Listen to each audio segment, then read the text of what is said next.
Welcome to your daily dose of hope. I'm Phyllis Nichols, and I'm glad you're here. In another episode, I talked a little bit about rituals of hope, and I wanted to just go into that a little bit more because rituals are what help steady us in times of difficulty or when things are not going well. And they're not grand, big ceremonies, but they're small, intentional acts that we can perform, that we can use to keep faith alive when circumstances are not going our way or we're feeling really disappointed. Hope rituals kind of anchor us to a possibility. It's something like the journal entry that begins when this passes, or an empty chair that we keep during a time of separation from a loved one. Ceremonies also, they're not denying what is, they're a declaration of what can be. They're saying basically this story isn't finished and we're going to keep going. Some of the most powerful forms of rituals are collective rituals of hope. Things like communities coming together to rebuild after a natural disaster, or friends and family gathering around a bereaved person who's experienced loss and supporting them with food and presence and offering to help them with things. Sometimes it's even just strangers joining hands at a protest or a vigil after, again, maybe a natural disaster or some sort of tragedy in their community. Shared ceremonies remind us that hope isn't just about personal resilience.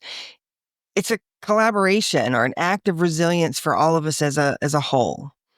The rituals aren't guaranteeing outcomes. They're there to remind us that we have the capacity to envision change and see things going in a different way. I wanted to give you examples of some rituals that you might want to try or spark an idea of your own. One thing that came up is morning pages. This is the practice of writing stream of consciousness pages when you first get up in the morning.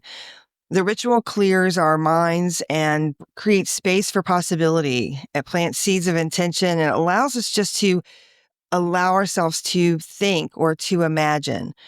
A lot of people find that the morning pages practice just helps them articulate hopes on paper, and that makes things feel a lot more attainable. Another ritual that I found is one called gratitude stones. I've never done this, but I think it sounds cool. It's collecting a small stone whenever you experience a moment of joy and gratitude. And it's like keeping a little memento of that moment and keeping them in a clear jar or someplace where you can see them accumulate over time. It's one of those things that you can look at during a difficult time as a reminder that there have been good times before, and there'll be good times again in the future. The concept of the future chair, again, this is something that was new to me, but I like it. It's setting an extra place at your table, which is honoring maybe somebody who's not there at the moment. Maybe they're, out of town or away for a while, or maybe it's for somebody that you hope to be in your life, like a new love or a partner, or reconciling with somebody that you're estranged from at the moment. It's a way of honoring this sort of empty waiting space and acknowledging the anticipation. It's kind of cool. Another ritual is seed planting. We've talked about this before, but I think it's something that all of us can do. Planting seeds during times of, obviously in the winter, or just times of transition it's not just a metaphor. It's really gives us an act of, burying something and then tending to it and nurturing it and seeing something grow. So the metaphor is helpful, but also just the act of doing those things is hope bringing in itself. And lastly, candle vigils came up. Lighting a candle at the same time or at the same place, maybe during part of your week, allows you to just focus on something specific, maybe something you're hoping for, or focusing on healing, or focusing on reconciling with somebody, or maybe just focusing on the possibility of something new coming into your life.